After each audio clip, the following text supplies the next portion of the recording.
Hello students, good evening. हम आज की कक्षा में पॉलिटिकल के विषय के बारे में पढ़ेंगे, जिसमें अध्याय 2 के बारे में पढ़ेंगे। दूसरा अध्याय है दो ध्रुवीयता का अंत, जिसमें हमने पहले कक्षा में निम्नात्मक नहीं पढ़े थे, लघुरात्मक और अतिलघुरात्मक क्वेश्चन पढ़े, जो 1 नंबर और 2 नंबर के आते हैं। हम आज की कक्षा में पढ़ेंगे 4 नंबर वाले निम्नात्मक क्वेश्चन। मेरी क्लास से जुड़े रहने के लिए मेरे चैनल को सब्सक्राइब करो और बेल आइकन घंटी को अवश्य दबाएं। सबसे पहले मेरी वीडियो आपको प्राप्त हो तो हमने कल की पढ़ा था अतिलघुरात्मक पढ़ेंगे। तो हम क्वेश्चन की ओर चलते हैं। हमारा पहला क्वेश्चन क्या है? तो पहला क्वेश्चन क्या है? सोवियत संघ अर्थव्यवस्था को पूंजीवादी अर्थव्यवस्था में अलग करने की 3 विशेषताएं लिखिए, या सोवियत संघ अर्थव्यवस्था की 3 विशेषता बताइए। तो पहली विशेषता क्या है? सोवियत संघ में राष्ट्र की संपदा पर मिलियत का अधिकार राज्य के पास था, जबकि पूंजीवादी की अर्थव्यवस्था में अधिकारी पूंजीवादी के पास होता है। नेक्स्ट क्या है? सोवियत अर्थव्यवस्था के लोक कल्याण पर आधारित थी, जबकि पूंजीवादी अर्थव्यवस्था हस्तक्षेप की नीति पर आधारित थी।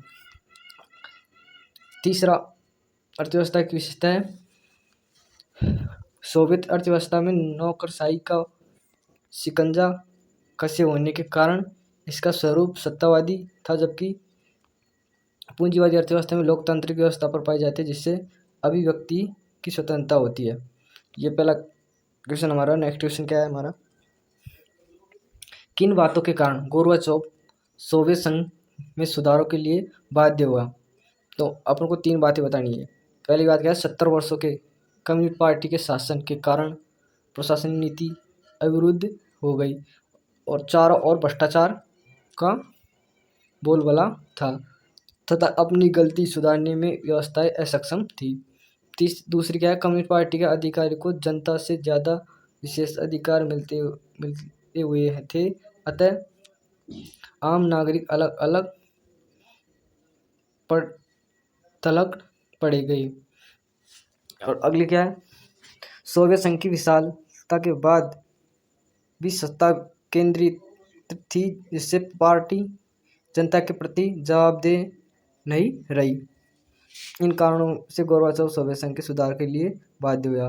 तो अपन को 3 बातें बता रखी है जो गोर्बाचोव सोवियत संघ के बाद सुधार में बाध्य था। अब नेक्स्ट क्वेश्चन क्या है हमारा? नेक्स्ट क्वेश्चन है, शॉक थेरेपी क्या है? क्या साम्यवादी से पूंजीवादी की तरफ संक्रमण का यह सबसे बेहतरीन तरीका था? तो अपन को उत्तर में देगा शॉक थेरेपी। शॉक थेरेपी का अर्थ होता है आघात पहुंचाकर उपचार करना। क्या होता है? आघात पहुंचाकर उपचार करना। आघात पहुंचाकर उपचार करना शॉक थेरेपी कहते हैं। Shock therapy.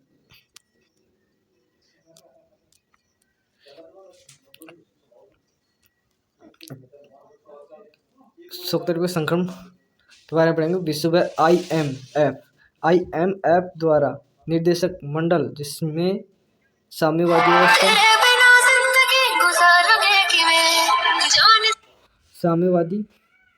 व्यवस्था साम्यवादी व्यवस्था का समापन कर रही वही निजी स्वास्थ्यवादी व्यवस्था अपनाया गया। साम्यवाद के पतन के बाद पूर्वी सोवियत संघ के गणराज्य समाजवादी व्यवस्था से पूंजीवादी व्यवस्था तक कस्टम संक्रमण से होकर गुजरी। इस मंडल के तहत हर देश को पूंजीवादी व्यवस्था की ओर मुड़ना था। सोवियत संघ के हर दौर की संरचना से निजात पाना था। इस मंडल के अनुसार मिल्कियत का सबसे प्रभावी रूप निजी स्वामित्व होगा, जबकि स्वामीवादी व्यवस्था में मिलियत पर राज्य का स्वामित्व था। शॉक थेरेपी के कारण व्यवस्थाओं से बाहर की व्यवस्था की रुझान बदल गए, अर्थात शॉक थेरेपी के अनुसार ज़्यादा से ज़्यादा व्यापार करे किसी देश का विकास किया जा सकता है, अतः प्रत्येक राष्ट्र को मुक्त व्यापार को पूर्ण रूप से अपनाना जरूरी है। हमारा नेक्स्ट क्वेश्चन क्या है? ये तो शॉक थेरेपी की परिभाषा बता दी। और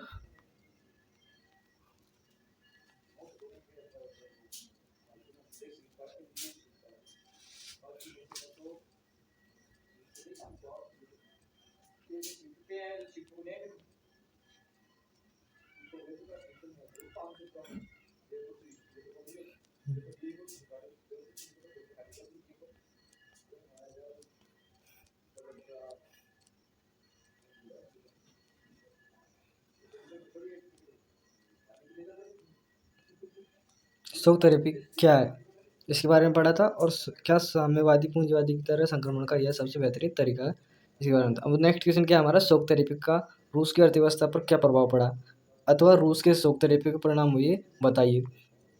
तो हमारा उत्तर है, रूस के बिखराव के बाद 90% उद्योग को निजी हाथों से बचा गया। एक तो ये है।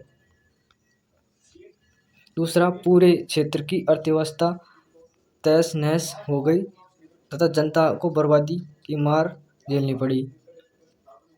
तीसरा क्या है, यह कदम उद्योगों को मिट करने वाला साबित हुआ।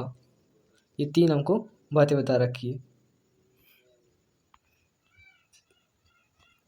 नेक्स्ट क्वेश्चन क्या है, सोवियत संघ के विघटन के बाद भारत को अपनी विदेश नीति बदलनी चाहिए और रूस जैसी परंपरा मित्र की जगह संयुक्त राष्ट्र अमेरिका से दोस्ती करने पर ध्यान देना चाहिए। तो हमारा उत्तर क्या है, पास्टर डलेज के अनुसार अंतर्राष्ट्रीय राजनीति में न तो स्थायी मित्र हैं और न ही कोई अस्थायी शत्रु हैं। एक राष्ट्र के हित ही अस्थायी हैं। अतः भारत को अपने राष्ट्रीय हित देखते हुए अमेरिका से दोस्ती को अधिक घनिष्ठ लेना चाहिए। अब अमेरिका वर्चस्व के कैसे निपटा जाए, ये बहुत बड़ा क्वेश्चन है जो इम्पोर्टेंट है आपके लिए। तो अमेरिका से कैसे निपटा जाए वर्चस्व से, जो भारतीय विद्वान अंतर्राष्ट्रीय राजनीति को सैन्य शक्ति के रूप में देखते हैं और उनका मानना है कि भारत को वाशिंगटन से दूरी रखनी चाहिए तथा अपनी राष्ट्रीय शक्ति को बढ़ाना चाहिए। दूसरी क्या है, कुछ भारतीय विद्वानों का मानना है कि अमेरिका वर्चस्व का भारत को फायदा उठाना चाहिए। भारत को अमेरिकी विरोध की राजनीति नहीं करनी चाहिए। तीसरा क्या है, कुछ विद्वानों का मानना है कि भारत को अपनी अगुवाई में विकासशील देश का गठबंधन बनाना चाहिए ताकि भारत अमेरिका के वर्चस्व का प्रतिकार करने में सक्षम हो सके। निष्कर्ष के रूप में कहा जा सकता है कि भारत और अमेरिका संबंध इतने जटिल हैं कि जिनके एक पक्ष पर निर्भर नहीं करा रखा जा सकता। अतः एक रणनीति के तहत अमेरिका के साथ भारत को समुचित मेल जोल तैयार करना होगा। अमेरिका के वर्चस्व पर निपटाने के लिए दो रणनीतियों का सहारा लिया है। तो दो रणनीति कौन कौन सी है, पहली रणनीति है ब्रेड बैंगन रणनीति। तो जैसी वही विहार बीट तैसी कीजिए, इस एक आपको कहावत के रूप में बताया। इसका पूर्ण व्याख्या, सबसे ताकतवर देश के विरुद्ध जाने की बजाय उसके वर्चस्व तंत्र में रहते हुए अवसरों का फायदा उठाना है कई उचित रणनीति है। ब्रेड बैंगन थ्योरी रैंडल क्लेवर ने दी थी। दूसरी क्या है, छुपा ले की नीति, बेवजह क्रोध से बचना, सबसे ताकतवर देश के यथासंभव दूर रहना चाहिए। अब नेक्स्ट क्वेश्चन क्या है हमारा,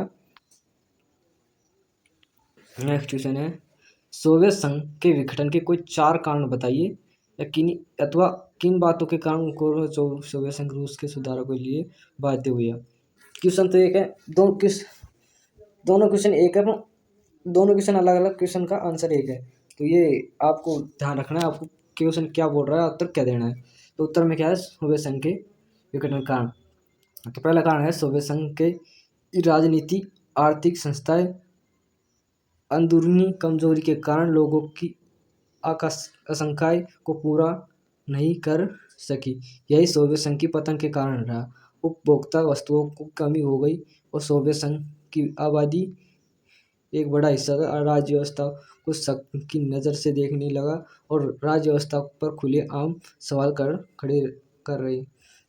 दूसरी क्या है, सोवियत संघ व्यवस्था में कमजोर होने का कारण सोवियत संघ ने अपने संसाधनों को परमाणु हथियार और सैन्य साझों सामान पर लगाया। सोवियत संघ अपने संसाधन पूर्वी यूरोप के अपने बिचलुगु देशों के विकास पर खर्च किए ताकि वे सोवियत नियंत्रण में बने रहे।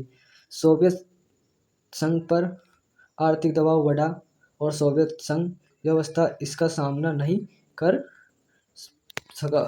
तीसरा कारण क्या है? पश्चिम देश की तरक्की के बारे में सोवियत संघ के आम नागरिकों की जानकारी बढ़ी, जिससे वह अपनी राज्य व्यवस्था और पश्चिमी देशों की राज्य व्यवस्था के बीच मौजूदा अंतर को भाप गए और सालों से इन लोगों को यह बताया जा रहा कि सोवियत राज्य व्यवस्था पश्चिम पूंजीवादी के बेहतर है, लेकिन सच्चाई यह थी कि सोवियत संघ पिछड़ चुका था और अपने पिछड़ेपन की पहचान से लोगों को राजनीति और मनोवैज्ञानिक के रूप में धक्का लगा। ये है। चौथा क्या है हमारा? कम्युनिस्ट पार्टी के 70 सालों तक सोवियत संघ का शासन किया, लेकिन अब यह पार्टी जनता के प्रति जवाबदेह नहीं रही, बल्कि भारी भ्रष्टाचार से लिप्त हो गई और यह राज्य व्यवस्था अपनी गलतियों को सुधारने से असक्षम थी।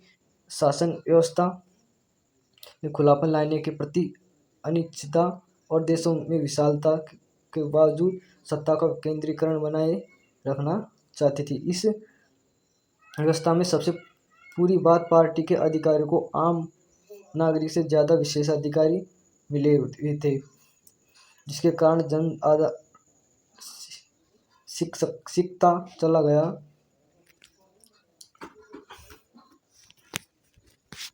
नेक्स्ट क्वेश्चन क्या हमारा?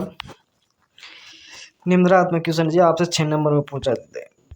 नेक्स्ट क्वेश्चन हमारा लास्ट एंड फाइनल है। क्वेश्चन नंबर 28, सोवियत संघ के विघटन के परिणाम बताइए। या 1991 में सोवियत संघ के पतन के परिणाम स्वरूप विश्व राजनीति के मोटे तौर पर 3 प्रकार की दूरगामी परिवर्तन हुए बस हम बताइए। पहला परिणाम क्या है? सोवियत संघ के विघटन के परिणाम। तो 1991 में सोवियत संघ के पतन परिणाम स्वरूप विश्व राजनीति में मोटे तौर पर 3 प्रकार की दूरगामी है। तो कौन कौन सी है? पहले पढ़ेंगे हम। शीत युद्ध के दौर पर के संघर्ष की समाप्ति हुई, वह एक नई शांति की संभावना का जन्म हुआ। समाजवादी प्राणी पूंजीवादी को पछाड़ पाएगी या नहीं, यह विचारधारात्मक विवाद अब कोई मुद्दा नहीं रहा। शीत युद्ध विवाद ने दोनों गुटों से सेना का उलझाया और विश्व को सैन्य घुटनों से बांटा गया। हथियार को बढ़ावा, वह अब यह सब कुछ खत्म हो गया और एक नई शांति की संभावना का जन्म हुआ। दूसरी क्या है? विश्व राजनीति में शांति संबंध बदल गए, जिससे विचार और संस्थाओं के अपेक्षित प्रभाव में भी बदलाव आया। शीत युद्ध के अंत के समय 2 संभावनाएं थी कि शीत युद्ध की समाप्ति के बाद बची हुई एक महाशक्ति का दबदबा रहेगा, एक ध्रुवीय विश्व बनेगा, फिर कोई देश हमारे मोहरे बन कर उभरेगा तथा किसी एक देश का बोलबाला नहीं होगा। लेकिन शीत युद्ध के समापन के कारण अमेरिका महाशक्ति बन बैठा। विश्व बैंक और अंतर्राष्ट्रीय मुद्रा कोष जैसी संस्था प्रभावशाली देश अमेरिका की सलाहकार बनी। राजनीतिक रूप से उदारवादी लोकतंत्र सर्वश्रेष्ठ धारणा के रूप में उभरा। तीसरा कारण क्या है? तीसरा कारण सोवियत खेमों के अंत का एक अर्थ नए देश का उदय था। तो इसमें क्या बताया? इन सभी देशों की स्वतंत्रता पहचान बनी। इनमें से कुछ पूर्वी यूरोप के देश यूरोपीय संघ के नाटो का हिस्सा बना चाहते थे, लेकिन इन देशों ने रूस के साथ अपनी मजबूती रिश्ते जारी रखे तथा पश्चिमी देश अमेरिका, चीन, अन्य देशों के साथ संबंध बनाए। आज की क्लास हमारी यहीं सब समाप्त होती है। मेरी क्लास अच्छी लगे तो कमेंट करके बताएं और मेरे चैनल को सब्सक्राइब करें जिससे मेरी वीडियो आपको सबसे पहले प्राप्त हो।